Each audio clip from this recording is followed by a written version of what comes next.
When Shaquille O'Neal walked into the gymnasium at Frederick Douglass High School on the first morning of November, 14 teenagers stopped what they were doing and went very still. He was carrying a clipboard and wearing a plain gray sweatshirt. No logo, no name, nothing that declared anything. And he had requested, in writing, that no one announce he was coming. The school principal had honored this request. The building's athletic director had not been consulted. He set the clipboard on the folding table near the baseline. He looked at the 14 kids, the actual 14, which was down from 20 on the roster because the program had lost 6 players since last season to transfers, attrition, and 1 suspension, and he said, "I'm Coach O'Neal. We practice 3 to 5 every day. That's not going to change." He looked down the line of them. "Anybody who doesn't want to be here can leave right now." Nobody left. Nobody had expected that.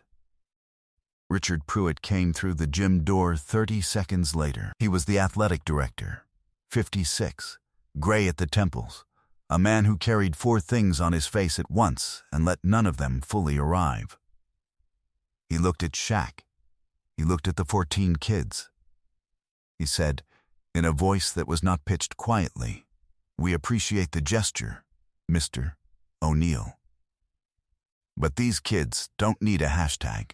They need someone who's still going to be here in February when the season gets hard and the cameras find something else.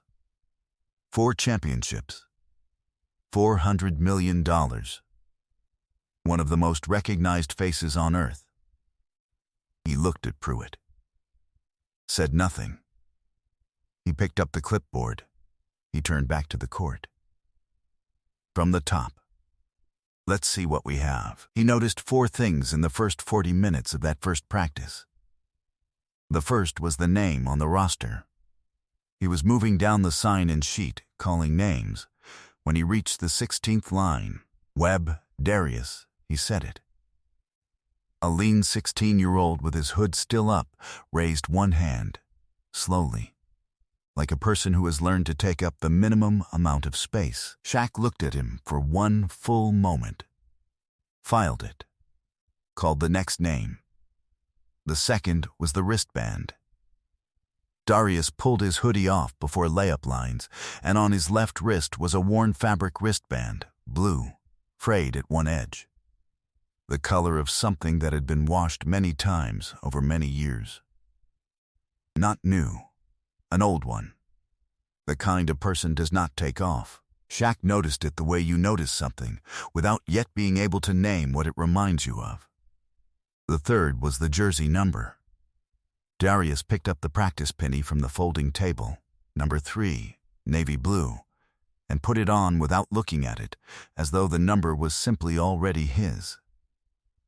The fourth was what Darius said, very quietly, to the kid beside him after the team ran the first drill wrong 3 times in a row and the rest of them looked ready to give up. He said it flat and certain, under his breath, like a statement of fact he had no interest in debating. "We're not done yet." Shaq was standing 10 feet away. He heard it. He kept his face completely neutral. He called the drill again. Now here is the part that nobody in that gymnasium understood that afternoon. Not Richard Pruitt, standing in the doorway with his arms crossed. Not Earl Simmons, 68 years old, who had been mopping the floors of this building for 22 years, and who had watched 11 coaches come through this gym, and who had developed, across those 22 years, a precise and unspoken instinct for which ones were going to matter and which ones were going to leave. Not any of the 14 kids on that court who had learned across 3 seasons that hope was something you applied carefully because it had a real and specific cost. Here is what Shaq had been carrying for 29 years.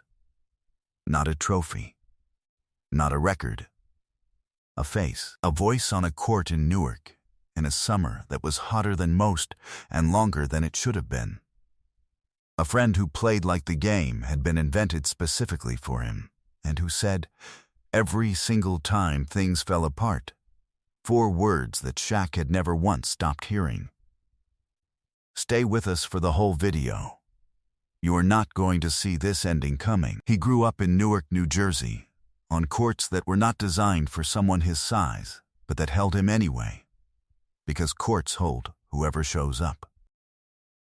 He was large from early, large enough that by the time he was 12, people who did not know him assumed things, and people who did were still trying to figure out what to do with what they saw. His mother, Lucille, ran the apartment on precision and love so thoroughly combined that he could never tell, in the moment, which one he was receiving. His stepfather, Philip, drove city buses 6 days a week and asked every evening, without variation, "Did you do something useful today?" He was expected to have an answer. He always had one. And on the courts, the blacktop on Hawthorne, the cracked concrete on Clinton, the rec center gym with 3 working lights out of 5, he had Marcus. Marcus Webb was 14 when they started playing together. He was not large. He was slight and quick with hands that knew where the ball was going before the ball had decided, and he moved with the unhurried confidence of a player who had been on a court so long he had stopped thinking about it and started simply living there. He was the best basketball player Shaq had ever stood next to. Shaq said this to Marcus's face once, and Marcus had laughed and said, "Then why do you take so many shots?" They were not the same kind of player, and they were not the same kind of person, and they were each other's necessary opposite in the way that certain friendships work, where you become more of what you already are because of what the other person is. Marcus said one thing. Every time a practice fell apart, every time a game went wrong, every time the score made quitting feel reasonable. He said it flat, and without decoration, "We're not done yet." Not as a motivational speech, as information, as a fact about time and its remaining supply. He left that sentence everywhere he went. Shaq was recruited. He went to Baton Rouge. He left Newark with the same promise every 18-year-old makes when they leave. Some keep it, some don't. Marcus's home situation had grown complicated in ways that were not his fault, and that he did not make available for discussion. By the time Shaq was drafted, Marcus had moved into a life that looked nothing like the one they had both imagined on the Clinton Avenue court. Marcus Webb passed away at 31 years old. Shaq was 25 in his 4th season, and he found out through a call from someone back home, and he sat in the practice facility parking lot in his car for a long time without going inside. He went in eventually. He went on the way you go on, placing what you carry somewhere in the body where it doesn't interfere with what the next day requires. 4 championships. The Hall of Fame. 2 decades at the top of a game he had played since before he understood that was what he was doing.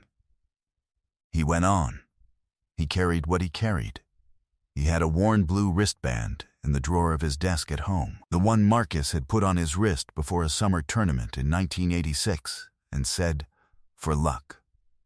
We're not done yet." He had never taken it off for a game. He still had it. He kept it in the desk because he did not know what else you do with something like that. Richard Pruitt had been a basketball coach for 11 years before he became an athletic director, and the distance between those 2 jobs was the distance between being in something and managing it, and he had never fully stopped reaching back toward the first one. He had cared, as a coach. Not abstractly, specifically, he had believed that the game was a container for things larger than the game.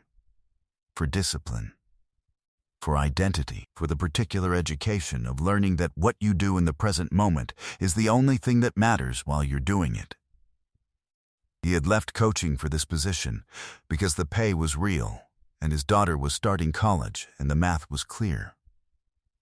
He had not stopped caring. He had just moved the caring somewhere it could not interfere. He had been burned. A year ago, a former semi-professional player, had arrived at this school with a publicist and a social media following, and a genuine, demonstrated ability to make children believe he meant what he was saying. He had coached for 4 weeks. He had posted from these practices every day. He had been offered a corporate deal based on the content. And he had taken the deal, and he had left without a phone call. The 14 kids who had believed him, some of them the same 14 standing on this court today, had not had a word for what that felt like. Pruitt had a word for it. He had been using it ever since, internally, to explain why he said what he said to anyone who came through that door with a name. That morning, before school opened, a letter from the school board had been on his desk. The basketball program needed a minimum of 6 wins this season, or the budget would be reallocated. In 3 seasons combined, the team had won 4 games. When Shaq walked in, Pruitt said what he said because he did not know how to stop himself. He said it to protect 14 kids from getting attached to one more person who was about to leave. He said it before he decided whether he believed it. He had believed it before. He knew the specific cost. 3 other people would leave that gymnasium changed by the 61 days that followed. Jalen Reeves was 14 years old and 5 feet 2, and the youngest player on the roster by 8 months. He came to every practice first. He left last. He had been doing this for 3 weeks before the previous coach had quit, and he had kept doing it in the empty gym while the program had no coach. And he was doing it now. Nobody gave him real minutes because nobody thought he was big enough yet, and Jalen did not argue with this. He showed up first. He left last. He had been doing it long enough that it was simply who he was. Nadia Okonkwo was 17 and had been managing the team's stats and roster for 2 full seasons. A job she had assigned herself, which meant she kept the books with more precision than anyone who had ever been paid to keep them. She knew every player's numbers, and what they needed to hear before a game, and what they needed to hear after one.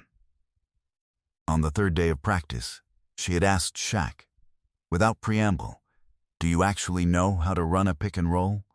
Or are you going to teach them the Shaq version?" He had laughed for the first time in that gym. He said, "Both. We're going to need both." Earl Simmons had been mopping these floors for 22 years. He had watched 11 coaches walk in and out of this gymnasium. He had developed, without announcing it, an instinct for which ones were going to matter. He said nothing in those first days. He watched. On the 9th day, Pruitt came to the gym door and stood in it for 45 minutes watching practice. He did not come inside. He said nothing. He left before Shaq could speak to him.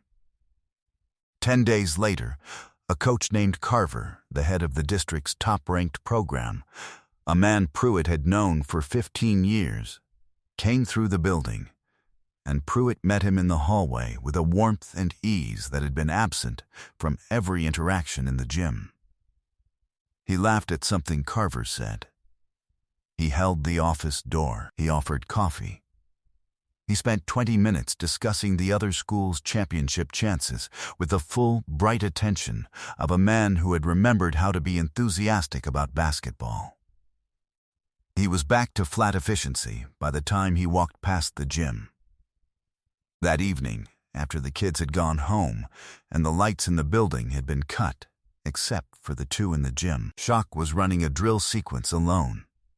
Pick and roll, drop step, pull up, his own footwork, his own timing, calibrating for something he needed to understand before he tried to teach it.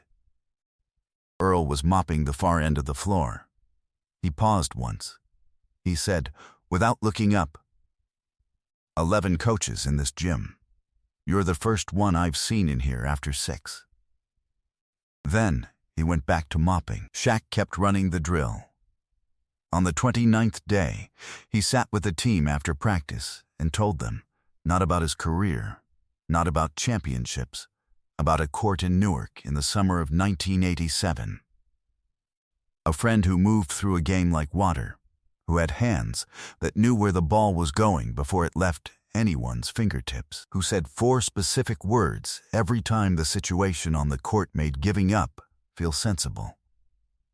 He did not tell them the friend's name. He told them what the friend could do. He told them he had never seen it again in anything quite like the same way. Darius Webb was sitting against the wall with his knees pulled up. He had been watching the floor. He looked up when Shaq said Newark. Shaq looked at him for a moment, filed it. He ended practice. He went home and he sat for a long time with the wristband from his desk drawer in his hand. But before you hear what happened in the week that followed, you need to feel the full weight of what was already in that gymnasium. In a worn blue wristband on a 16-year-old's wrist that matched the one in a desk drawer 20 miles away, in a jersey number picked up without looking, as though the number was simply already his, in 4 words said flat and certain, without knowing they were someone else's words first. All of it had been there since the first practice. The room had been holding it for 29 days. It had been patient. Nobody moved. The gym was empty. The building was quiet. On the 31st day, Shaq stayed after practice until Nadia was done with the stats. He asked her carefully what she knew about Darius. She told him, 16, lives with his grandmother on Lyons Avenue. Father passed when Darius was 4. She paused. Then, his grandmother says his father was supposed to play, that he was really something. She paused again. His name was Marcus. Shaq did not react. He said, last name. Webb. He looked at the practice court for a long moment. He said, can you find a picture? She found one in 3 minutes on her phone, a clipping from a 1988 Newark Recreation Department youth tournament, digitized and uploaded years ago by someone who had kept the program. A team photo, small and slightly blurred. But clear enough. There, second row, left of center, a slight, quick-looking young man with his arms crossed and a specific expression. The expression of a player who is simply waiting for the game to start. Shaq looked at the photograph for a long time. He asked to speak with Darius privately before the next practice. They sat on the bleachers, just the two of them. He told Darius what his father could do on a court. Not what he might have done, not what was lost, what he actually did, in actual games. On an actual afternoon in 1987, when he made the ball behave like something that had agreed to obey him personally. He told him about the hands, the patience, the specific way Marcus always knew when his moment was coming and never rushed toward it. Darius was listening with the complete, still attention of a person receiving something they did not know they had been waiting for. Shaq said he had a phrase. Something he said when things fell apart. Darius said, we're not done yet. He said it exactly the way Marcus had said it, flat, certain, not a question. Shaq could not speak for a moment. Darius said, my grandma always told me it was his, that he said it all the time on the courts. He paused. She taught it to me when I was little, before I even knew what it meant. Shaq looked at the gym, at the scuff marks on the backboard, at the 2 working lights in the dark corner where the third one had been out for years. He thought about a court on Clinton Avenue and a blue wristband placed on a wrist in 1986. And 4 words that had traveled across 29 years through a grandmother's memory into a 16-year-old's mouth and landed, finally, in a gym on the first day of November in front of the only other person alive who knew exactly where they came from. He said, your father was the best player I ever stood next to. The way you play, it's in your hands. I recognize it. He would have come to every single one of your games. 3 days later, he made one phone call, 41 seconds. When the paperwork arrived at the school board the following week, it funded the athletic program at Frederick Douglass High School for 3 years, unconditionally, from the Shaq Foundation. No announcement, no press. The paperwork simply arrived. Pruitt read it twice. He sat at his desk for a long time. He called Shaq that evening. He said, "I owe you an apology. I should have said it earlier." Shaq said, "You said it now. That's enough." In the game that mattered, the one that got them to their 6th win and kept the program alive, Darius Webb played the way Marcus Webb was supposed to play. He did not shrink from the space that was his. He moved with the patience of a player who knows exactly when his moment is coming and does not reach for it early. And when it came, he was ready. He did not waste it. And Jalen Reeves, 5'2", 14 years old, first in the gym and last out of it every single day, got 11 minutes in the 4th quarter when the starting guard fouled out. He scored 7 points. He made a steal in the final 2 minutes that changed the temperature of the entire building. He did not celebrate it. He jogged back up the court the way he always jogged back up the court, exactly as though this was practice, and he had simply done what the moment required. Earl Simmons watched from the side corridor, his mop handle against the wall, his arms folded. He nodded once. After the final buzzer, when the team had filed off the court and the gym was beginning to empty, Shaq stood at the center line alone. He thought about a court on Clinton Avenue, about a blue wristband in a desk drawer, about 4 words that had traveled from one generation to the next across a distance that should have been too large to cross, and that had crossed it anyway because that is what certain things do. He said, to the empty gym, quietly, "We're not done yet, Mark." Then he went to find his team.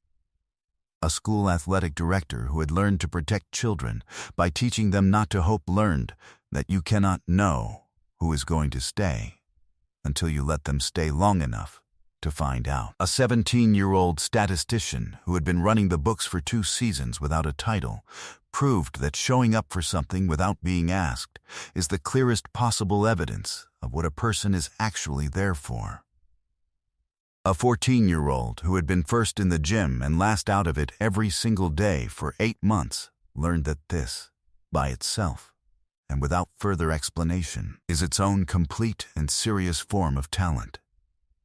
And a 16-year-old boy who had grown up carrying a sentence he didn't know the origin of learned that sentences travel through grandmothers, through grief, through the particular hands of people who inherited what they were meant to inherit, and that his father had left something in him that was already the best thing either of them had. Grief doesn't end when the person does. It goes somewhere. It goes into the people who loved them, and into the things they said, and into the way a 16-year-old stands at the free throw line in November and takes up exactly the space that was always his and no one else's. We're not done yet. Drop a comment right now and tell us where you're watching from. We read every single one. If something in this video landed in a place you weren't expecting, the like button is right there, and this is exactly the story it was built for. We are building a community here that believes in what it means to stay, subscribe, and come be a part of it. The next video is already waiting for you. We will see you there.